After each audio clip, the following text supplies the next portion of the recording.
20 minutes before my keynote speech, my dad left a harsh voicemail. "If you read that draft, we are walking out. You're ruining our reputation." My mom sent a text calling me a disgrace. I never responded, but when the spotlight hit the stage and they realized who was walking beside me, my father's entire corporate empire effectively collapsed in real time. Let me back up to the speech manuscript, because those 3 pages are the center of everything. I wrote the final draft at 2:00 a.m. on a Tuesday, 4 weeks before the annual Midwest Tech Innovator Gala in Chicago. When my lead developer, Caden, read the closing paragraph the next morning, he exhaled sharply and pushed his glasses up his nose. "You're actually going to say this," he said. "Not a question, just a flat statement of fact." I stared at the blinking cursor on my monitor. For the first time in 7 years, I wasn't hiding. I knew exactly how my parents would react. I printed it anyway. 7 years ago, my first startup went bankrupt. I had leveraged everything I owned to launch a logistics platform, explicitly ignoring my father's demands to join his commercial real estate firm. I lost my apartment, my car, and my entire savings. Desperate, I drove to my parents' house and asked for a $2,000 bridge loan, just to cover first and last month's rent on a studio apartment. My father stood in the foyer, blocking the door. He told me financial failure was a moral failing. He said giving me money would be enabling my delusion. The next day, I found out he had changed the locks on my childhood home. For 11 months, I lived at the Oak Creek Women's Shelter. I shared a communal bathroom with 12 other women. The radiator in my room clanked all night, and the air always smelled faintly of industrial bleach and burnt coffee. I ate canned soup and bruised apples while I coded my second venture on a laptop with a cracked screen. My parents completely erased that year from their memory. When my new company hit a $50 million valuation, they suddenly reappeared. They started inviting me to dinners. They started telling their country club friends they were my primary seed investors. They never once mentioned Oak Creek. There was a strict, unspoken rule in our family: we do not acknowledge the ugly years. If you don't talk about it, it didn't happen. The night of the gala, my parents arrived at the Palmer House Hilton early. They took their seats at the VIP table right next to the stage, ordering martinis, shaking hands with venture capitalists. At 6:45 p.m., my father cornered me in the green room. He had bribed a stagehand with a $50 bill to get an advance copy of my teleprompter script. He held the printout, tapping the heavy cardstock page with his index finger. "Are you out of your mind?" he snapped, his face flushing red. My mother stood behind him, clutching her evening bag like a weapon. "You are not mentioning a homeless shelter in front of the mayor," she whispered, her voice vibrating with panic. "Think of your father's investors. Think of the optics." I looked at them. I told them it was my truth, and I was going to tell it. My father crumpled the paper in his fist, dropped it onto the carpet, and walked out. My mother gave me a look of pure disgust and followed him. 20 minutes later, the voicemail came, then the text. I sat alone in the green room, listening to the muffled applause from the ballroom as the previous speaker finished. I had 12 minutes until the MC called my name. I took a slow breath, smoothed the lapels of my blazer, and decided I would walk out there to an empty VIP table. I survived bankruptcy. I survived the shelter. I could survive a quiet room. Just as I reached for the door handle, the event coordinator slipped inside, looking bewildered. "There's a gentleman here," she stammered. "He bypassed security. He says he holds the primary lien on your father's commercial properties." I had known Edwin Thorpe for 7 years, but only as the elderly volunteer who served breakfast at Oak Creek every Tuesday at 5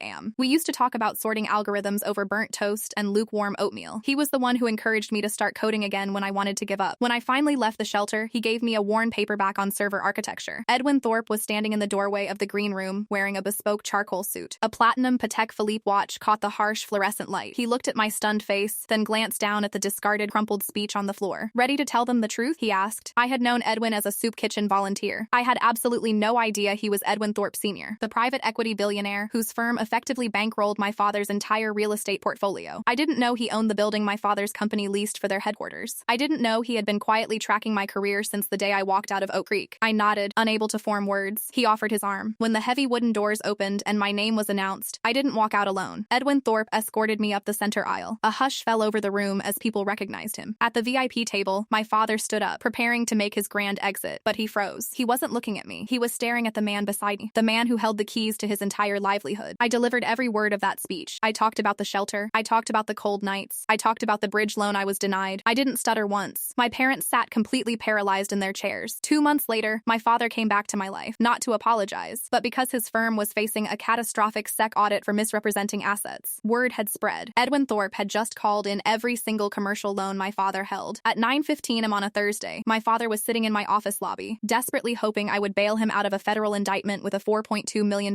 check. When I stepped off the elevator, he jumped up. His face was pale, his eyes panicked. The arrogant posture from the gala was entirely gone. He opened his mouth to beg. I didn't slow my pace. I didn't even look at him. I kept walking toward the glass doors of my executive suite. My assistant, Sable, caught up with me at the door, her phone pressed to her chest. "It's Edwin Thorpe," she said, her voice unusually tight. "He says there's one more thing your father never told you, and you need to hear it before the SEC does." I stopped. The heavy glass door hovered open. I took the phone from Sable. "Edwin, are you looking at him?" Edwin's voice was gravelly, calm, but stripped of its usual warmth. "He's in my lobby. Keep him there," Edwin said. I just got got off the phone with my forensic accountants. When your first company went bankrupt 7 years ago, your father didn't just lock you out of the house. He quietly bought the dead LLC's debt for pennies on the dollar during the liquidation. He kept the shell company alive on paper. I felt the temperature in the hallway drop. Why would he do that? Because he needed a toxic asset dump, Edwin replied. For the last 5 years, he's been funneling his firm's worst commercial losses through your old company. He forged your signature. He listed you as the managing director. The SEC doesn't just think he's broke. They think you're his co-conspirator. The phone felt heavy in my hand. I looked through the glass partition. My father was pacing the lobby, wringing his hands, playing the part of the desperate, broken old man. He wasn't here to beg for a bailout. He was here to make sure I was still in the dark. I handed the phone back to Sable without a word. I turned around and walked back into the lobby. My father stopped pacing as I approached. A pathetic, hopeful smile twitched at the corners of his mouth. I know I don't deserve this, he started, his voice thick with rehearsed emotion. I know I failed you, but I'm asking you, as family, who signed the tax filings for Apex Logistics? I asked. The name of my dead company felt like ash in my mouth. The blood drained entirely from his face. The pathetic smile vanished, replaced instantly by the cold, calculating mask I remembered from the night he changed the locks. You owed us, he said. His voice dropped the pleading tone entirely. It was flat, defensive. We raised you. We paid for your college. You threw it all away on a pipe dream and ruined our name in the process. The company was dead anyway. I just used the carcass to keep our real family afloat. It was a victimless crime. The SEC doesn't care about your definition of a victimless crime, I said. Before he could respond, the elevator chimed. Jasper Locke, my corporate attorney, stepped out. He didn't have his usual morning coffee. He had a manila folder, and he was walking fast. He barely glanced at my father as he approached me. We have a massive problem, Jasper said, keeping his voice low but urgent. The feds just filed an emergency injunction in the Northern District because your father has been publicly claiming for a year that he was your primary seed investor for this company. And because he apparently produced forged wire transfers to prove it to his own auditors, the SEC is treating your current platform as a potential money laundering vehicle. I stared at him. What does that mean, Jasper? It means they just froze your operating accounts, Jasper said grimly. As of midnight tonight, we have zero liquidity. You can't make payroll on Friday. You can't pay the server hosts. My father stood a few feet away, watching this unfold. He didn't look sorry. He looked like a drowning man who had just managed to grab hold of my ankle. The lobby doors slid open again. The sharp click of low heels echoed on the marble floor. My mother walked in. She was wearing a tailored navy coat, her hair perfectly coiffed, her expression completely serene. She didn't look at my father. She walked straight up to me and reached into her designer handbag, pulling out a small black ledger. Your father is an idiot who got caught, she said calmly, ignoring Jasper entirely. But I am not. If you want this ledger, which definitively proves the forged wires and completely exonerates your current company, you're going to write us the $4.2 million check right now. Jasper didn't even blink. He stepped smoothly between me and my mother, blocking her line of sight. That is federal extortion, Jasper said, his voice completely devoid of emotion. And since you just explicitly tied a financial demand to the withholding of evidence in an active SEC investigation in front of a corporate officer, an executive assistant, and a licensed attorney, it is remarkably poorly executed extortion. If you walk out of here with that ledger, you are an accessory after the fact to securities fraud. My mother didn't flinch. She held the black ledger tightly against her navy coat, her posture perfectly rigid. She looked at Jasper with the same polite, vacant expression she used when declining hors d'oeuvres at a charity gala. It's a business proposition, Mr. Locke, she said smoothly. And you are out of time. As you just said, the accounts are frozen. By tomorrow morning, the tech press will have the filing. By Friday, her board will demand a leave of absence. By Monday, her venture backers will initiate a hostile takeover to salvage the IP. Extortion takes months to prove in court. Financial ruin takes about 72 hours. I know. I watched it happen to her 7 years ago. She finally shifted her gaze to me. The check, or wire transfer. Whatever personal liquidity you have left that the feds haven't touched yet. $4.2 million. My father was staring at her, his mouth slightly open. The color that had drained from his face a moment ago was slowly being replaced by a mottled, furious red. You brought the ledger, he said, his voice trembling. It wasn't a question. I told you to burn it. And leave us with nothing? My mother snapped, turning on him with sudden, vicious speed. You leveraged the house. You leveraged my family's trust. You lied to Edwin Thorpe of all people. And you got caught. I am not going down with you. I am securing my own retirement. She turned back to me. Well, do we have a deal? I looked at the woman who had birthed me. I looked at the man who had changed the locks on my childhood home because financial failure was a moral failing. They were standing in the lobby of the company I built from nothing, fighting over the scraps of a crime they committed in my name. I can't write you a check, I said. My mother's eyes narrowed. Don't lie to me. You cashed out 3% of your founder's shares during the Series B. You have at least $8 million in liquid assets. I'm not lying, I said. I looked at Jasper. Jasper adjusted his glasses. The SEC injunction is a blanket freeze on all assets tied to the managing director of Apex Logistics. That includes her personal accounts, her trust, her real estate holdings, and her current founder's equity. You could put a gun to her head, and she still couldn't transfer you $40, let alone $4 million. For the first time since she walked off the elevator, my mother's serene mask slipped. A genuine flicker of panic crossed her eyes. She looked down at the ledger, then back at me. Then sign over your voting rights, she demanded. Transfer your equity stake to a holding company I control. When the freeze lifts, I sell. Sable cleared her throat. We all turned to look at her. She was still standing by the glass doors, her tablet pressed against against her chest. I'm sorry to interrupt, Sable said, her voice tight but professional. Caden is online too. Oz just declined the automatic billing cycle for our primary servers. The routing numbers are returning a federal hold code. Caden says if we don't update the payment method in the next 4 hours, the servers default to a restricted state. The entire platform will go offline at 2 p.m. The silence in the lobby was absolute. If the platform went offline, $50 million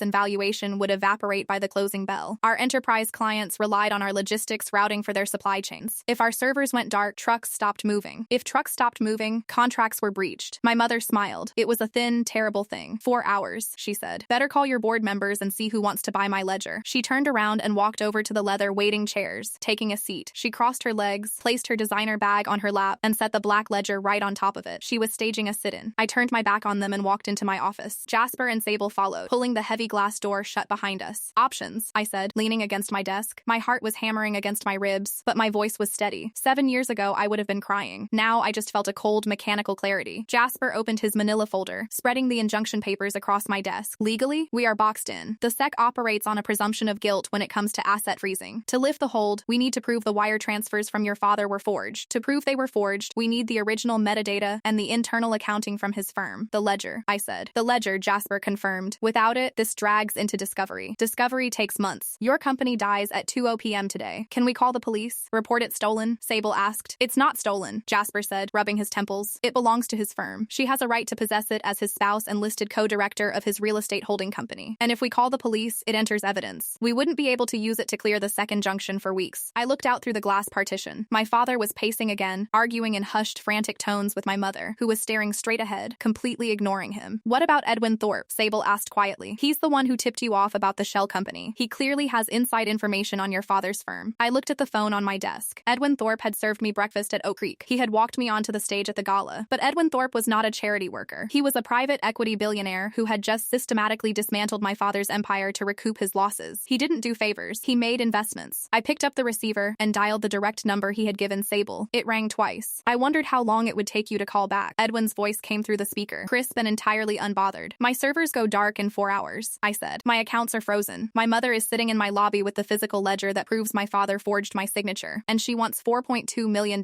for it. I don't have $2 million because the SEC froze my personal assets too. Edwin was quiet for a long moment. I could hear the faint sound of traffic in the background. He was likely in the back of a town car. Your mother always was the more ruthless of the two, Edwin finally said. Your father is a coward. Hester is a mercenary. I need a bridge loan, Edwin. The words tasted like ash. I hadn't asked anyone for a bridge loan since the day my father locked me out of the house. I need you to pay Oz directly to keep the servers online, and I need you to buy that ledger from my mother. And what do I get in return? Edwin asked. His tone wasn't malicious. It was purely transactional. We were no longer talking over burnt toast. Equity, I said. Jasper shot me a warning look, but I ignored him. I'll sign over whatever you think is fair once the freeze is lifted. I don't want your equity, Edwin said. Your company is a logistics platform. I don't dabble in tech infrastructure. I deal in hard assets, commercial real estate, brick and mortar. Then what do you want? Your father's firm holds the deed to the Oak Creek Women's Shelter, Edwin said. The words hit me like a physical blow. The city sold the building to him 3 years ago during a municipal liquidation. He's been trying to rezone it for luxury condos. The only reason he hasn't evicted the shelter yet is because of a protracted zoning board dispute. I gripped the edge of my desk. I didn't know that. He kept it quiet. Bad optics to demolish a women's shelter, Edwin said. His firm is collapsing, which means his assets are going to a bankruptcy trustee. If the trustee gets that building, they'll sell it to the highest bidder to satisfy his creditors. The shelter will be gutted by Christmas. What does this have to do with me? I asked, though I could already feel the trap closing around me. You are listed as the managing director of Apex Logistics, the shell company he used to hide his toxic debt, Edwin said softly. As of right now, on paper, you are his largest unsecured creditor. If you take the ledger from your mother and use it to clear your name with the SEC, you absolve yourself, but you also relinquish any claim to his bankruptcy proceedings. Jasper was frantically shaking his head, waving his hands in a stop motion. He grabbed a pen and scribbled on a legal pad, "Do not agree to anything. He is setting you up." But, Edwin continued, ignoring my silence, if you accept the SEC injunction temporarily, if you lean into the lie that you are his partner, I would go to federal prison, I said, my voice barely a whisper. No, Edwin said, you wouldn't, because you have me. I have the best white-collar defense attorneys in the country. We drag the investigation out. Meanwhile, as his partner and largest creditor, you claim the Oak Creek building in the asset distribution. You transfer the deed to a non-profit trust that I have already established. Once the building is safe, we submit the ledger to the SEC, prove the forgery, and you walk away clean. And my company? I asked. It dies at 2 p.m. I will wire $5 million to a proxy account in Delaware right now, Edwin said. It will automatically pay your server hosts and cover your payroll for the next 6 months. Your company survives. The shelter survives. And my parents? Your mother gets nothing, Edwin said coldly. And your father father goes to federal prison for a very, very long time. I looked at Jasper's notepad. The ink was heavily underlined. I need 20 minutes, I told Edwin. You have 10, he replied, and hung up. Jasper threw his pen across the room. It clattered against the glass partition. My father jumped at the sound, looking into the office with wide, paranoid eyes. Absolutely not, Jasper said, pacing the length of my office. It is suicide. He is asking you to voluntarily admit to a federal crime you didn't commit, just to manipulate a bankruptcy proceeding for a real estate asset. That is fraud. That is perjury. That is exactly what your father did. It saves the shelter, I said. You are not responsible for the shelter, Jasper yelled, abandoning his usual measured tone. You lived there for a year. You got out. You built this. If you do what Edwin is asking, you are handing the SEC a signed confession. If Edwin's lawyers fail, or if Edwin changes his mind, you lose this company, you lose your freedom, and you spend the next 10 years in a minimum security facility. He wouldn't let that happen. He set up the trust. He is a private equity billionaire. Jasper countered. He doesn't care about you. He cares about winning. He wants to strip your father of everything, and he's using you as the crowbar to pry the last piece of real estate out of his hands. Sable was looking at her tablet. Oz just sent the first automated warning, she said quietly. 3 hours and 45 minutes until server restriction. I looked out into the lobby. My mother was checking her watch. She knew the clock was ticking. She knew I had to make a move. I walked out of the office. Jasper tried to grab my arm, but I brushed past him. I pushed open the glass door and walked back into the lobby. My father looked at me, a pathetic glimmer of hope returning to his eyes. My mother didn't even look up from her lap. Have you checked your personal accounts yet? She asked. I'm not giving you a dime, Hester, I said. She finally looked up, her expression hardening. Then, I am leaving, and you can watch everything you built burn to the ground. She picked up her bag and the ledger, standing up and smoothing her coat. If you walk out that door with the ledger, I said, my voice carrying through the quiet lobby, I am going to call the federal prosecutor handling the injunction. I am going to tell them that I was fully complicit in the Apex logistics fraud. My mother froze. My father took a step back, as if I had just pulled a pin from a grenade. What did you just say? My father whispered. I'm going to confess, I said, looking right at my mother. I'm going to tell them we did it together. I'm going to tell them you both knew, and that we conspired to hide the debt. I will accept a plea deal in exchange for full cooperation, and I will testify that you were the architects. My mother stared at me. You're bluffing. You would lose your company. I lose my company at 2 p.m. anyway, I said evenly. I have nothing left to lose. But if I confess, the SEC doesn't just freeze your assets. They seize them. They will take your house. They will take your pension. They will take the country club memberships, the cars, the trusts. You will be left with absolutely nothing, and you will both go to jail. I held out my hand. Give me the ledger. My mother clutched it tighter. You wouldn't. Try me. I pulled my cell phone from my blazer pocket and unlocked it. I dialed the SEC regional office number I had seen on Jasper's injunction paperwork. I put it on speaker. It rang once. My father lunged forward. Hester, give it to her. Don't touch me. My mother shrieked, batting his hands away. It rang twice. SEC Enforcement Division, Chicago office. A sterile, bureaucratic voice answered. How can I direct your call? I kept my eyes locked on my mother's face. Hello, I said clearly. I need to speak to the prosecutor handling the emergency injunction for Apex Logistics. My mother's face cracked. The sheer arrogance, the country club superiority, shattered into raw, ugly panic. She looked at the phone, then at my father, and finally at me. She saw Oak Creek in my eyes. She saw the girl who had survived on bruised apples and communal showers. She knew I could survive the bottom. She couldn't. She threw the ledger at my chest. It hit my collarbone hard and dropped to the marble floor with a heavy thud. I have to go, I said into the phone, and ended the call. Jasper moved first. He crossed the lobby in 3 long strides, scooped the black ledger off the marble, and flipped it open. His eyes darted across the handwritten columns and printed thermal receipts stapled to the pages. The silence in the room was absolute, broken only by the stiff rustle of the thick paper as he turned page after page. My mother stood frozen, her hands hovering awkwardly in the air where she had just been clutching her leverage. Her tailored navy coat suddenly looked too large for her. My father was staring at the floor, his breath coming in shallow, wet rasps. It's all here, Jasper said. His voice was a harsh whisper. He looked up at me, his eyes wide behind his glasses. Date stamps. Wire transfer routing numbers matched to the shell company accounts. She even kept the email printouts where he instructed the accountants to backdate the founder's equity. It's a complete paper trail of the forgery. Give it back, my father croaked. He took a weak, shuffling step toward Jasper. Jasper didn't even look at him. He just stepped backwards, sliding the ledger into his manila folder and snapping it shut. My mother slowly lowered her hands. She looked at me, and for the first time in my entire life, I saw something in her eyes that wasn't condescension or disappointment. It was fear. Real, unvarnished fear. You didn't actually call them, she said. Her voice shook. You didn't. Sable, I said, not taking my eyes off Hester. Call security. Have Mr. and Mrs. Vance escorted to the freight elevator. If they resist, have building management trespass them. I want their faces on the do not admit list at the front desk by noon. Sable tapped a sequence on her tablet. Security is on the way up, ma'am. My father looked like he was going to be sick. He turned to my mother, his face twisting with a sudden, useless rage. You stupid bitch, he hissed. You brought the one thing that could bury us directly to her office. Don't you dare speak to me like that, my mother snapped, though the venom was entirely gone from her voice. She sounded small. You're the one who forged her name. You're the one who couldn't balance a goddamn portfolio without stealing from a dead LLC. They were already turning on each other. The country club unity, the united front that had told me financial failure failure was a moral failing 7 years ago, was dissolving right in front of me into a puddle of petty, desperate blame. The elevator doors chimed. 2 security guards in dark suits stepped out into the lobby. Escort them out, I told the guards. The guards stepped forward. My parents didn't fight. They didn't scream. There was no dramatic final standoff. My mother simply picked up her designer bag, adjusted her coat with trembling hands, and walked toward the freight corridor without looking back. My father followed her, his shoulders slumped, looking 20 years older than he had when he first stepped off the elevator this morning. The heavy glass doors slid shut behind them. I looked at Jasper.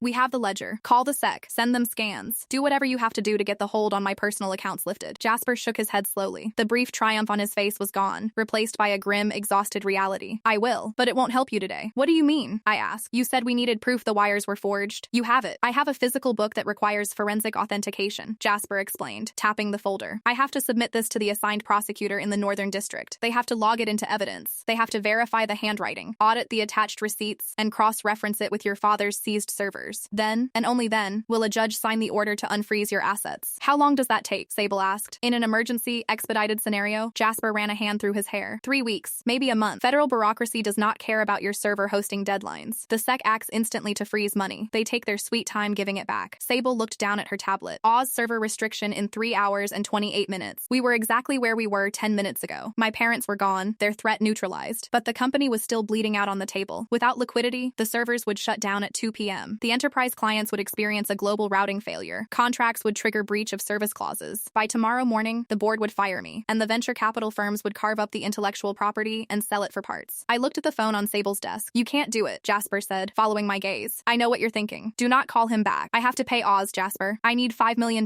right now. I don't have time for the SEC to authenticate a ledger. He wants you to confess to a federal crime. Jasper stepped into my path. He wants you to sign a sworn statement claiming you were an active partner in Apex Logistics, so you can claim a women's shelter in a bankruptcy proceeding. Do you understand what happens if his lawyers can't get the charges dropped later? You go to prison. He said he had a trust set up. He's a private equity ghoul, Jasper said, his voice rising. He lied to your father for years. He smiled at his country club dinners while quietly buying up his debt. He served you oatmeal while running a multi-billion-dollar fund. You cannot trust him. If you sign an admission of guilt, he owns you. I looked at the clock on the wall. 10:35 a.m. I had less than 3 minutes to give Edwin his answer. I survived Oak Creek, I said, my voice dangerously calm. I survived my parents locking me out. I built this company from a cracked laptop while sharing a bathroom with 12 strangers. I am not letting it die today because of a federal clerical hold. I walked past Jasper, picked up the receiver from Sable's desk, and dialed Edwin's direct line. He answered on the first ring. I assume the ledger is secured? It is, I said, and my parents are out of the building. Excellent. My attorneys are sending a term sheet to Mr. Locke's email right now. It outlines the transfer of the Oak Creek property to the trust, your formal statement of claim as the managing director of Apex Logistics, and the immediate wire of $5 million to the Delaware proxy account. Jasper's phone buzzed in his pocket. He pulled it out, read the screen, and his jaw tightened. He looked at me and shook his head emphatically. I have conditions, Edwin, I said. You have 3 hours until your servers go dark, Edwin replied, his tone conversational, as if we were discussing the weather. You don't have leverage for conditions. I have the ledger. I can hand it to the SEC right now and let my company burn. I'll lose everything, but I'll stay out of prison. Your trust won't get the shelter. It'll be sold to a condo developer by Christmas. You lose the one piece of the board you're trying to control. Silence on the line. The faint hum of the town car engine in the background. What are your conditions? He asked. The trust, I said. I don't want the shelter transferred to a non-profit controlled by your firm. I want the deed transferred to a trust controlled by me. I sit on the board. I make the decisions. If I'm taking on federal liability to secure this asset, I'm not handing it over to a man I barely know. You knew me at 5 a.m. every Tuesday for a year. I knew a man in an apron who handed out toast. I don't know the man who destroys real estate portfolios for sport. Edwin chuckled. It was a dry, sandpaper sound. Fair enough. My lawyers will amend the beneficiary of the trust to name you as the sole trustee. What else? The $5 million, I said. It's not a loan. It's an advance on the eventual sale of my remaining founder's equity, which you will purchase at the current Series B valuation once the SEC hold is lifted. I'm not taking on debt from your firm. Clean equity buyout. Jasper was frantically waving his hands now, mouthing the words no, no, no, and equity buyout, Edwin repeated. You're offering me a piece of your logistics platform. I'm offering you a clean transaction so I don't owe you anything when this is over. Very well, Edwin said. I'll have the amendment sent over in 5 minutes. Sign the admission of partnership for the bankruptcy court, send it back, and the $5 million will hit the Delaware account before noon. One more thing, I said. You're pushing your luck. If this goes sideways, and the SEC doesn't buy your lawyer's narrative, and they actually move to indict me, you cover all my legal fees. Uncapped. Agreed, Edwin said immediately. Too immediately. Send the papers, I said, and hung up. My hands were shaking. I placed the receiver back on the cradle carefully, trying to hide the tremor. You just sold the company to the devil, Jasper said softly. He wasn't yelling anymore. He just looked defeated. I bought us time, I countered. You just sold him unpriced equity in a distressed scenario, Jasper said. Do you know what he's going to do once he has a foothold on our cap table? He's a private equity raider. here. He's going to bleed us. And you just gave him a signed confession to securities fraud to hold over your head forever. He wants the shelter safe. He wants leverage. Jasper slammed his hand on the desk. People like Edwin Thorpe do not care about soup kitchens. They care about control. Sable's tablet chimed. The amended documents just arrived from his legal team, she said, her voice tight. The trust transfer is updated. The equity agreement is updated. The Delaware wire routing is attached. Print it, I said. Sable sent the files to the heavy laser printer in the corner. The machine hummed to life, spitting out thick stacks of legal paper. I walked over, picked up the pen from Sable's desk, and waited. Jasper stood beside me. I am formally advising you, as your corporate counsel, not to sign this. Noted, I said. The printer finished. I took the stack of papers. I flipped to the signature pages. I didn't read the dense legalese. I couldn't. The words were swimming on the page. I just looked for the yellow sticky tabs Edwin's paralegals had digitally inserted. I signed the trust agreement. I signed the equity transfer. I signed the sworn statement admitting that I, as managing director of Apex Logistics, had full knowledge of the financial state of my father's commercial real estate firm. I handed the stack to Sable. Scan it. Send it back. Tell Caden to stand by for the wire transfer to update Oz. Sable took the papers and walked to the scanner. Jasper watched her, his arms crossed over his chest. It's done, I said, leaning back against the desk. The adrenaline was finally beginning to crash, leaving a hollow, cold ache in my stomach. The servers stay on. The shelter gets transferred to me. My parents get nothing. Let's hope, Jasper said quietly. 30 minutes later, Sable's monitor flashed green. Wire received, she announced. 5 million flat in the Delaware proxy account. I'm routing the payment to Oz now. I let out a breath I felt like I had been holding for 7 years. I closed my eyes. The hum of the office around me seemed to settle. The immediate crisis was over. The company was alive. I had outplayed my parents. Oz payment confirmed, Sable said. Server hold is lifted. We are green across the board. I opened my eyes. Tell Caden to monitor the traffic closely for the rest of the day. Any latency issues I want to know immediately. Will do, Sable said. I walked into my office and shut the glass door behind me. I sat down in my chair and stared out the window at the Chicago skyline. The sky was a pale, flat gray. The water of Lake Michigan looked like bruised steel. My phone buzzed on the desk. It was an unknown number. I stared at it for a moment, letting it vibrate against the wood. It could be the sec. It could be my father, calling from a burner phone. It could be Edwin. I picked it up. Hello, is this the CEO of the company that just secured a $5 million emergency cash injection? A voice asked. It wasn't Edwin. It was a woman's voice. Raspy, tired, with a distinct smoker's cough lingering at the edge of her words. Who is this? I asked, sitting up straight. My name is Imogen, the woman said. We used to share a bathroom. Room 4B. The one with the radiator that wouldn't shut up. My blood ran cold. Imogen, Oak Creek Women's Shelter. She had the bunk next to mine for 6 months. She was the one who used to steal my bruised apples when I left them on the desk. She was the one who saw me crying over the cracked laptop screen when my code wouldn't compile. Imogen, I said, my voice barely working. How did you get this number? I still live at the shelter, Imogen said. I'm standing in the administrative office right now. The director is in tears. She just got an email from a law firm downtown. I know, I said quickly. The deed is being transferred. The shelter is safe. I set up a trust. That's not what the email says, honey, Imogen replied. There was no malice in her voice, just a bone-deep exhaustion. The email says the city is condemning the building due to structural code violations flagged by the new owner. They're giving us 72 hours to vacate before demolition. I stood up so fast my chair hit the wall. That's impossible. I just signed the papers. The deed transferred to my trust. I'm looking at the eviction notice, Imogen said. It's signed by the trustee of the Oak Creek Development Group, a Mr. Edwin Thorpe. My stomach dropped into a bottomless pit. No,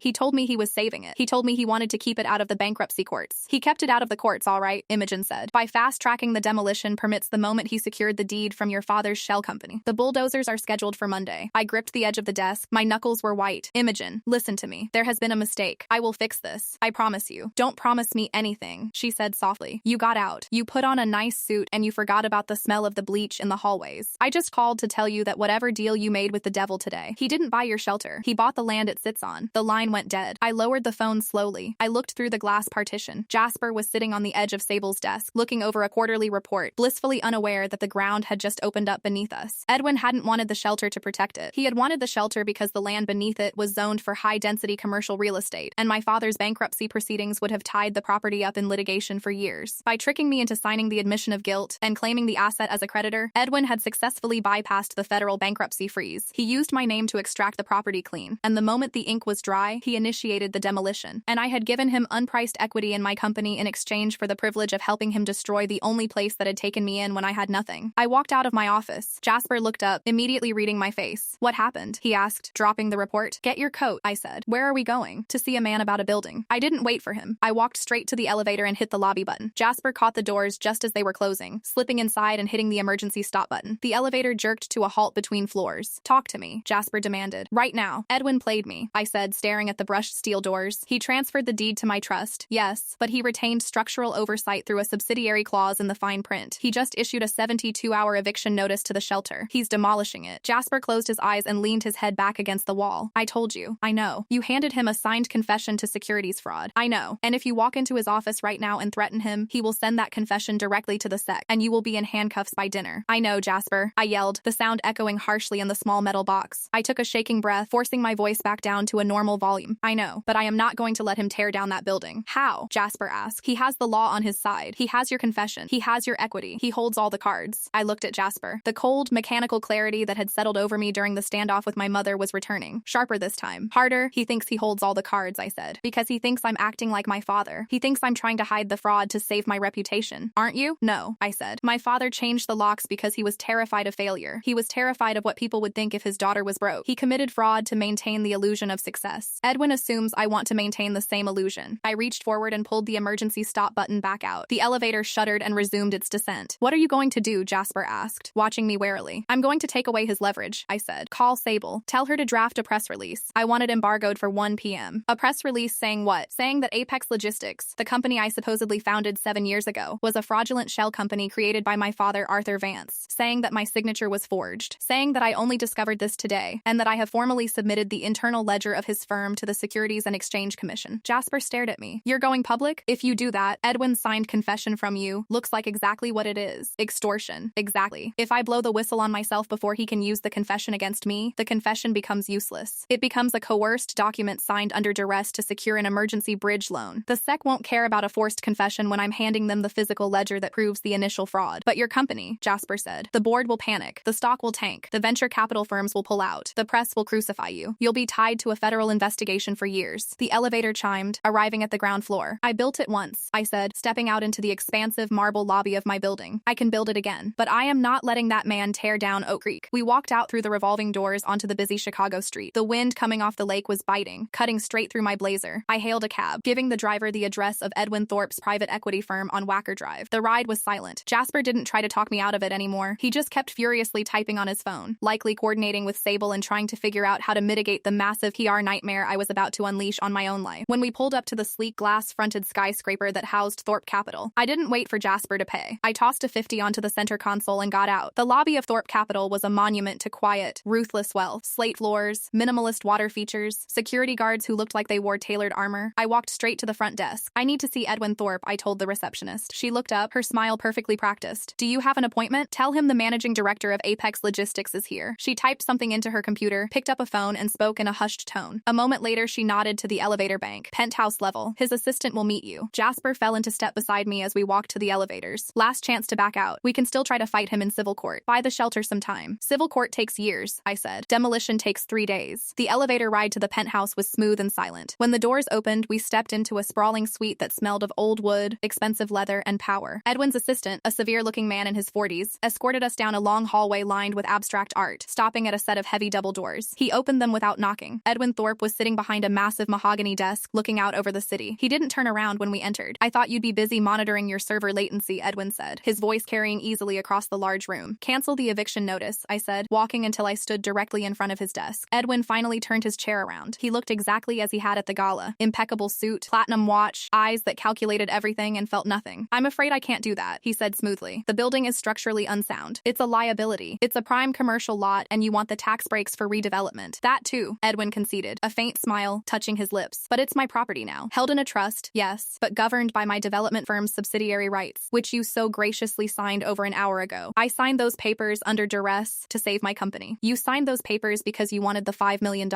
Edwin corrected. You made a business decision, a rather poor one, in hindsight, but a binding one nonetheless. I have the ledger, Edwin, and if you take it to the SEC, I will give them your signed confession, Edwin countered, leaning forward and resting his elbows on the desk. I will tell them you approached me for a loan to cover up your complicity in your father's fraud. I will tie you in knots in federal court until you are 40 years old. You will lose your company, your reputation, and your freedom. I looked at him. I saw the soup kitchen volunteer. I saw the billionaire. They were the same man. He just wore different masks to get what he wanted. At 1 p.m., I said, my voice steady, my communications director is releasing a statement to every major financial news outlet in the country. The statement details my father's fraud, the existence of the shell company, and my intention to hand over the physical ledger to the Department of Justice. Edwin's faint smile vanished. His eyes narrowed slightly. You're bluffing. You would destroy your own company. I already have a draft of the press release. Jasper chimed in, stepping up beside me. He held up his phone. It's embargoed, but I can hit send right now. Edwin looked from Jasper to me. He was calculating the odds. He was running running the risk assessment in real time. If you go public, Edwin said, his voice dropping an octave, my confession document becomes evidence of your guilt. Your confession document becomes evidence of extortion. I corrected him. Because my lawyers will prove that you withheld a $5 million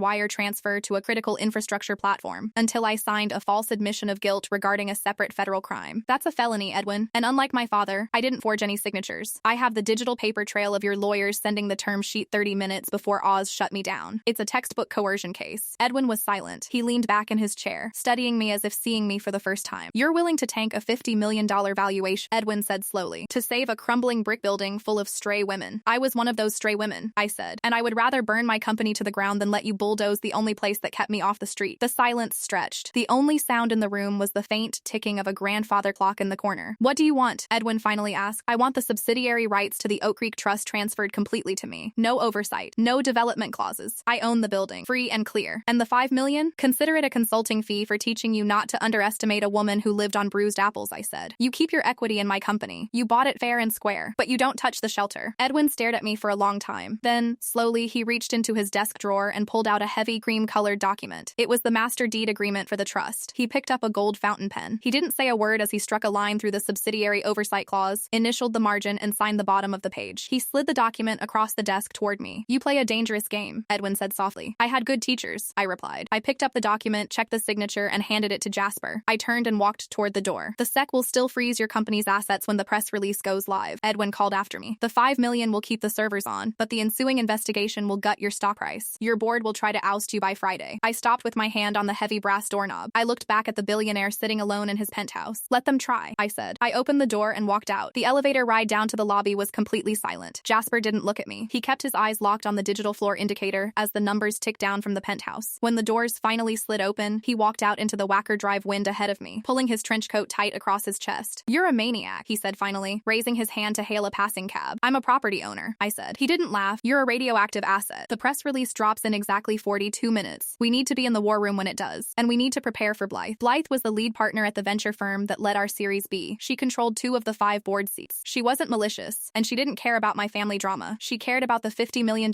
she had entrusted to me, and she had a fiduciary duty to protect it at all costs. The cab ride back to the office was a blur of traffic and gray sky. I held the cream-colored master deed in my lap, feeling the thick, textured paper under my thumbs. It was the most expensive piece of paper I would ever own, and I had traded my entire life for it. When we walked back through the glass doors of my executive suite, it was 12:45 p.m. Sable was sitting at her desk, her hands hovering over her keyboard. Caden was standing behind her, his arms crossed, staring at the monitor. The rest of the office beyond the glass was quiet, the low hum of 50 developers typing away, entirely unaware that a bomb was about to go off under their chairs. Draft is loaded into the wire distributor, Sable said, not looking up. Target list includes the Journal, Bloomberg, TechCrunch, and the regional Chicago business desks. It's set for a 1 p.m. automated release. Cancel the automation, I said, walking up to her desk. I want to push the button. Sable nodded, clicking a few times to shift it to manual deployment. Jasper dropped his manila folder on the conference table. I've drafted a holding statement for the internal Slack channels. We need to tell the employees before their phones start buzzing with news alerts. Posted at 12:58, I said. I walked into my office and laid the Oak Creek deed on my desk. I didn't sit down. I stood by the window, watching the tiny cars crawl along the streets far below. For 7 years, I had built a fortress around myself. I had raised money, scaled teams, and written millions of lines of code, all to ensure I would never be the girl crying in a communal bathroom again. I had built a life that my parents couldn't touch, and now I was going to tear it down. 2 minutes, Sable called from the outer office. I walked back out. Jasper had his laptop open, his finger hovering over the return key. He looked at me, a silent question in his eyes. I nodded. He hit the key. Through the glass partition, I watched the immediate ripple effect on the open floor. Heads popped up from monitors. A few people reached for their phones. A low murmur started in the far corner and swept across the room like a physical wave. The Slack announcement had landed. 1 minute, Sable said. Her voice was tight. Do it, I said. Sable clicked her mouse. Wire sent. For exactly 4 minutes, nothing happened. The silence in the executive suite was suffocating. Caden kept shifting his weight from one foot to the other. Jasper was aggressively wiping his glasses on the hem of his shirt. Then, my desk phone rang. Not Sable's phone. My direct line. The one reserved for the board. I walked back into my office and picked it up. Hello, Blythe. What the hell did I just read? Blythe's voice was dangerously quiet. She didn't yell. She never yelled. I have a Bloomberg reporter on my other line asking for comment on a federal wire fraud confession from my star CEO. It's true, I said. My father forged my signature on a shell company. He used it to hide his toxic real estate debt. I only found out this morning when the SEC filed an emergency injunction and froze my personal accounts. And you decided the best course of action was to self-immolate in the press without consulting your board? If I hadn't, I explained, a private equity firm would have leveraged the injunction to take control of a municipal property tied to the bankruptcy, and they would have held this company hostage advantage in the process. I had to blow the whistle to neutralize the leverage. I don't care about municipal real estate. Blythe snapped, her composure finally cracking. I care about the proprietary routing algorithm sitting on your servers. Do you understand what this does to our valuation? You are toxic. Your name is tied to a federal investigation. Enterprise clients have morality clauses in their contracts. They will start dropping us by end of day. The algorithm is clean. The company is clean. I have the physical ledger that proves I had nothing to do with my father's fraud. I'm turning it over to the SEC this afternoon. It doesn't matter if you're Mother Teresa, Blythe said coldly. The optics are a nightmare. You are a liability to the IP. I am calling an emergency board meeting for 4 p.m. today. We are voting on your immediate removal as CEO, pending the outcome of the federal investigation. You will step down, or we will force you out. Blythe, I built this platform. You built it with our money, she interrupted. Have your corporate counsel ready. 4 p.m. She hung up. I slowly lowered the phone. Jasper was standing in the doorway. He didn't need to ask. She's calling a vote, I said. Of course she is. Jasper sighed, leaning against the doorframe. She has a fiduciary duty. She can't leave you at the helm while the SEC is freezing your assets. Who is she going to put in charge? Probably Stellan, I said. Stellan was the chief operating officer. He was a safe, boring logistics veteran Blythe had forced me to hire 2 years ago to keep the adults in the room happy. He didn't understand the code, but he understood supply chain contracts. If they vote you out, they lock you out of the building, Jasper warned. They'll revoke your server access. You won't be able to touch the code you wrote. Sable appeared behind Jasper. Her face was pale. The front desk just called up. There are 2 federal agents from the SEC Enforcement Division in the lobby. They're asking for Jasper Locke. Jasper stiffened. They move fast when it hits the press. He looked at me. Where is the ledger? In your folder, I said. Right, I'm going down. I will hand them the ledger. I will explain the situation. But you need to understand something. Handing over the evidence doesn't instantly clear you. They will take the ledger, they will launch a formal probe, and the freeze on your assets will remain in place until a judge signs off on your exoneration. Which means when Blythe fires you at 4 p.m., you will have no salary, no severance, no company credit card, and absolutely zero access to your own money. I swallowed hard. I know. Jasper grabbed the manila folder from the conference table. I'll stall them. Get whatever personal items you need from your desk. If Blythe wins the vote, security escorts you out immediately. He disappeared down the hall. I stood in my office, looking around at the mid-century modern furniture, the expensive art on the walls, the view of the lake. I walked over to the desk and opened the bottom drawer. I pulled out a small cardboard box. I didn't pack the awards. I didn't pack the framed magazine covers. I packed a spare phone charger, a notebook, and the worn paperback on server architecture Edwin Thorpe had given me 7 years ago. And I packed the master deed to Oak Creek. Caden walked into the office, his hands shoved deep into his pockets. He looked at the cardboard box, then up at me. You're really leaving? I don't have the votes, Caden. Blythe controls 2 seats. Stellan will vote with her, and the other independent director won't side with a CEO under federal investigation. The platform is going to break without you, Caden said quietly. Stellan doesn't know how to optimize the routing nodes. If we hit a load spike, he won't know how to divert the traffic. You know how I told him. I trained you. Keep the servers running. Don't let Stellan touch the back-end architecture. Caden nodded, staring at his shoes. Okay. At 3:55 p.m., I walked into the glass-walled boardroom. Blythe was already on the video conference screen, her face tight and uncompromising. Stellan was sitting at the head of the table, looking incredibly uncomfortable. The other board members were dialed in. The meeting lasted exactly 14 minutes. I didn't fight them. I didn't raise my voice. When Blythe proposed the motion to place me on indefinite administrative leave pending a full federal inquiry, I just sat there. When they voted, it was unanimous. Effective immediately, Blythe said through the speakers, your access badges will be deactivated. You are not to contact any enterprise clients. You are not to make any public statements on behalf of the company. Stellan will assume the role of interim CEO. We appreciate your cooperation during this transition. Take care of the platform, Blythe, I said. I stood up, picked up my cardboard box, and walked out of the boardroom. Sable was waiting by the elevators, holding her own jacket. You don't have to leave, Sable, I said. Stellan will need an assistant. I work for you, she said stubbornly. Not Stellan. I can't pay you, Sable. I literally don't have access to a single dollar right now. I have savings, she said, hitting the down button. And you're going to need someone to manage the press requests, because your phone is currently blowing up with interview requests from every major network. The elevator doors opened. A security guard was standing inside, clearly dispatched by Stellan to ensure I left the premises. He looked incredibly apologetic. I nodded to him and stepped in. Sable followed. We rode down in silence. When we reached the lobby, Jasper was standing by the revolving doors, looking exhausted. I gave them the ledger, Jasper said as we approached. They logged it into evidence. They're assigning a forensic accountant tomorrow morning, but the injunction stays. I know, I said. They just voted me out. Jasper grimaced. I'm sorry. Truly, it's fine. Where do we go from here? I go back to my firm to start drafting your formal defense packet, Jasper said. You go home and lay low. Do not speak to the press. Do not speak to your parents. Let me handle the legal side. I can't go home, I said quietly. Jasper frowned. Why not? The SEC injunction covers all assets tied to my name. That includes my condo. The building management uses an automated draft for the hoe and mortgage. When it bounces, they lock the key card access. It's standard protocol in luxury buildings to prevent squatting during asset seizures. Jasper stared at me, the reality of the situation finally dawning on him. You're locked out. I'm locked out. My credit cards are frozen. My checking account is frozen. My company phone is turned off. I looked down at the cardboard box in my hands. I have about $40 in cash in my my wallet. Sable reached into her purse. I can get you a hotel, no, I said, putting my hand up. I'm not putting my team in the middle of a federal asset freeze. If you pay for my expenses, the SEC can drag you in for questioning regarding unauthorized financial assistance. So where are you going to go? Jasper asked, his voice laced with genuine concern. I looked through the glass doors at the darkening Chicago street. The wind was picking up, sending a discarded newspaper skittering across the pavement. I have a building, I said. I walked out into the cold. I didn't hail a cab because I couldn't afford one. I walked 3 blocks to the Red Line station. I bought a single ride ticket with a crumpled $5 bill from my wallet. I stood on the platform, holding my cardboard box, surrounded by commuters heading home to their warm apartments. I rode the train for 45 minutes, watching the sleek glass towers of the Loop give way to the faded brick and cracked concrete of the South Side. When I got off the train, it was starting to rain, a cold, miserable drizzle that soaked through my blazer in seconds. I walked 2 blocks down a familiar street, passing a boarded-up bodega and a flickering street lamp. The Oak Creek Women's Shelter looked exactly the same. The brick was weathered, the front steps were chipped, and the heavy metal door was covered in peeling green paint, but the lights were on inside. I walked up the steps. I didn't knock, I just pushed the heavy door open. The smell hit me instantly, faint industrial bleach and burnt coffee. The hallway was brightly lit, lined with bulletin boards covered in job postings and health clinic flyers. A woman was sitting at the front desk behind a sheet of scuffed plexiglass. She looked up from a clipboard, her eyes narrowed in suspicion at my wet, expensive clothes and the cardboard box in my hands. Intake is closed until 8 Adello am, she said, her voice raspy. I stepped closer to the glass. Imogen? The woman froze. She squinted through the scratched plastic, really looking at my face for the first time. Her hand slowly dropped the pen she was holding. Well, I'll be damned, Imogen whispered. She stood up, walked around the desk, and unlocked the security door. She stood in the hallway, looking me up and down. She looked older than I remembered. Deep lines bracketed her mouth, and her hair was heavily streaked with gray. I saw the news on the lobby TV an hour ago, Imogen said, crossing her arms. The anchor said you committed fraud. Said you were stepping down from your fancy company. My father committed fraud. I corrected her. I just took the fall so they wouldn't tear this place down. Imogen looked at the cardboard box in my hands. You don't have anywhere else to go, do you? My assets are frozen. I'm locked out of my apartment. Imogen stared at me for a long, heavy moment. The cynical, hardened edge in her eyes softened, just a fraction. She reached out and took the cardboard box from my hands. Room 4B is full, she said gruffly, turning around and walking down the hall. But 3A has an empty cot. The radiator in that one doesn't clank, but it leaks a little. Watch your step. I followed her down the linoleum hallway. Did the eviction notice get canceled? I asked. City inspector called an hour ago, Imogen said over her shoulder. Said the demolition permits were pulled by the new owner. Said the building was transferred to a private trust. It's my trust, I said. I own the building now. Nobody is tearing it down. Imogen stopped in front of a heavy wooden door with a peeling 3A stenciled on it. She looked at me, a complex mix of disbelief and grudging respect on her face. You burned down a $50 million company for a leaky brick building full of stray women, she said softly. I told you, I said. I owed this place. She opened the door. Inside, there were 4 metal cots. 3 of them were occupied by women who were either reading or staring at the ceiling. The 4th cot, tucked in the corner by a dripping radiator, was empty. It had a thin, scratchy wool blanket folded perfectly at the foot of the mattress. Breakfast is at 6 am now, Imogen said, setting my box on the empty mattress. And we don't have billionaires serving the oatmeal anymore. You have to scoop it yourself. I can handle that, I said. I sat down on the edge of the cot. The springs groaned under my weight. The air was drafty, the blanket was thin, and my entire corporate empire was gone. But for the first time since my father cornered me in the green room, I didn't feel like I was suffocating. I lay back on the thin pillow, staring up at the water stains on the ceiling. I closed my eyes, listening to the steady, rhythmic drip, drip, drip of the radiator. My phone buzzed in my pocket. I pulled it out. The screen was cracked. I had dropped it against the edge of the cot when I sat down. It was a text message from an unknown number. You survived the board. Let's see if you survive the creditors. A. Vance, my father. He had a burner phone, and he wasn't done. The SEC might have his assets locked down, but he knew the corporate ecosystem better than I did. If he couldn't have his real estate empire, he was going to make sure I didn't get to walk away clean with mine. I stared at the glowing screen in the dim light of the shelter room. The immediate crisis of the building was solved, but the war was just shifting fronts. I locked the phone, shoved it under my pillow, and pulled the scratchy wool blanket up to my chin. That burner phone sat under my pillow for 3 days, vibrating against the cheap ticking of the shelter mattress while the world outside continued to move without me. Imogen brought me a cup of lukewarm instant coffee every morning at 6, setting it on the edge of the metal frame without a word, her eyes sharp and assessing. She didn't ask about the text from my father, and she didn't ask about the board meetings happening in glass towers across the river. She just made sure I ate the dry toast, and didn't spend the entire day staring at the water stains on the ceiling. By Friday morning, the digital noise had started to clear, replaced by the heavy, grinding machinery of reality. Jasper showed up in the intake hallway around 10 am, looking rumpled and carrying a thick accordion folder stuffed with court documents and printed email headers. He didn't look like a high-priced corporate attorney sitting in a chrome and leather office. He looked like a man who hadn't slept in 48 hours, wearing the same shirt he'd had on when the board voted me out. They filed the proxy contest at midnight, Jasper said, dropping the folder onto the scarred wooden table in the intake room. Stellan is trying to ratify an emergency sale of the secondary routing patents to cover the cash flow gap. If that sale goes through before the SEC finishes auditing the ledger, the company is is effectively gutted. Can we stop it? I asked, wrapping my hands around a fresh mug of Imogen's coffee. Only if you walk back into that boardroom, Jasper said, adjusting his glasses. The federal prosecutor finally finished the initial handwriting and digital metadata authentication on the ledger I brought in on Tuesday. The DA's office formally dropped the investigative hold on your personal assets this morning at 9:00 a.m. Your accounts are thawed. Your equity is back in your name. You are legally, completely clear. I set the mug down. The ceramic clinked loudly against the table. And the board? They're terrified of the press fallout, Jasper said. Blythe realizes she overreacted under pressure and Stellan is in way over his head with the enterprise contracts. They know that if you walk away permanently, the core developers, starting with Hayden, will walk with you by Monday morning. The platform is code-locked without you. I stood up, smoothing the wrinkles out of the blazer I had worn 3 days ago. I looked down at my shoes, still carrying a faint smudge of street grit from the walkover from the Red Line station. Let's go to a meeting, I said. We didn't take a cab. We took the train back north, the rhythmic rattling of the tracks sounding entirely different than it had on my way down. When we walked through the glass doors of the office building on Michigan Avenue, the security guard at the front desk looked twice at my clothes, then quietly reached out and reactivated my badge without a word. When I pushed open the heavy glass doors of the executive suite, the place looked like a ghost town. The developers' desks were mostly empty, screens glowing with idle loops of code. Caden looked up from his monitor as I walked past, and for the first time in a week, a genuine, tired smile broke across his face. He didn't say anything, just gave me a short, sharp nod and went back to his keyboard. I walked straight past my old office, bypassing the glass partition, and headed directly into the main boardroom. Blythe and Stellan were sitting at the far end of the long mahogany table, surrounded by legal pads and half-empty cans of sparkling water. Stellan looked up, his face flushing a mottled, uncomfortable red. Blythe didn't blink, she just folded her hands on the table and waited. I didn't sit down. I dropped Jasper's accordion folder right in the center of the wood, the heavy cardboard sliding across the polish until it stopped against Blythe's water glass. The SEC cleared my personal assets 20 minutes ago, I said, my voice cutting through the quiet room. The forensic audit confirmed that every single wire transfer associated with Apex Logistics was initiated and executed by Arthur Vance using a forged digital signature. The federal investigation into this company is officially closed. Blythe looked down at the folder, then back up at me. She didn't open it. She didn't need to. The tone in my voice told her everything she needed to know. The emergency proxy vote on the routing patents is canceled, I continued, leaning my hands on the back of a leather chair. Stellan, clean out your desk by the end of the day. You're stepping down as interim CEO. Stellan opened his mouth, looking toward Blythe for backup, but Blythe remained entirely still, her eyes fixed on mine. She recognized the look. It was the same look I had given my mother in the lobby 3 days ago, and the same look I had given Edwin Thorpe in his penthouse. It was the look of someone who had already been at the bottom and knew for a fact that she could survive it again. And my parents? A voice asked from the doorway. We all turned. My father was standing in the open doorway of the boardroom. He wasn't wearing his bespoke suit. He had on a cheap, off-the-rack windbreaker that looked 2 sizes too big, and his hair was uncombed, graying at the temples in a way that made him look small. He looked like an old man who had finally run out of other people's money to spend. The federal marshals served the indictment this morning, my father said, his voice raspy and defeated. The real estate firm is in receivership. The bank took the house. Your mother went to stay with her sister in Florida and blocked my number before she even crossed the state line. I looked at him. For 7 years, I had carried the weight of his approval, the terror of his disappointment, the paralyzing belief that financial failure was a moral failing that could lock me out of my own life forever. I had spent thousands of hours writing code and building platforms just to prove to a man who didn't care that I existed. Now, standing in the boardroom I had built from the ashes of a cracked laptop, I realized I didn't care anymore either. You're in the wrong building, Arthur, I said, using his first name for the first time in my life. Security is on the 7th floor. They can escort you out. He stared at me, his mouth opening slightly as if he wanted to demand respect, or invoke family, or tell me about our reputation, but the words wouldn't come. He looked around the sleek glass room, at Jasper, at Blythe, at the empty seats of a company that had completely outgrown him, and he finally understood that his name didn't mean anything here anymore. He didn't say a word. He turned around, his shoulders completely rounded, and walked down the hallway toward the elevators, his footsteps fading out against the carpet. I watched him go until the corner of the wall blocked him from view. Then I turned back to the boardroom table, pulled out the chair at the head of the room, and sat down. Let's get back to work, I said.